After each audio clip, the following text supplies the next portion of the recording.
Beto Ortiz migrated to the United States on 3 different occasions. He was deported at least once, and last October, he voluntarily decided to return to Mexico. Ortiz now lives in a rural village where he owns a peach orchard.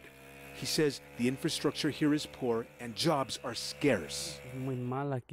It's really bad. The roadways here are filled with potholes. The health clinics lack doctors and nurses, and the schools are not great. They're supposedly government-run, but we citizens are the ones who keep them going.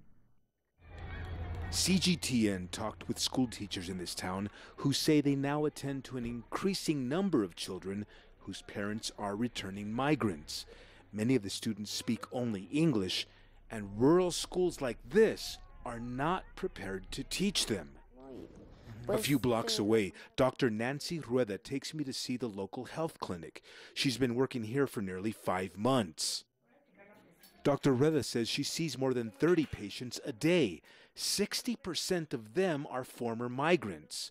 Most have no medical insurance to pay for checkups. Dr. Rueda says the clinic urgently needs another doctor and more medicine. It might look filled, but there are many medications we are lacking, mainly those for chronic patients with diabetes and hypertension. With more former migrants returning to Mexico, the same problems, including a lack of good-paying jobs, are being repeated throughout the country. In towns like this across Mexico, it's difficult to find decent-paying work. But in his case, it's remittances from migrants in the United States that pay his salary.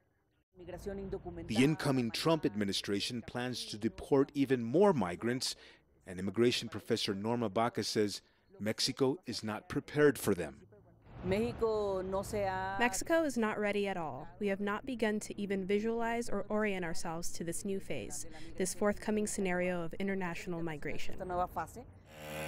Returning migrants like Beto Ortiz, who have some land or business, can at least struggle to make a go of it.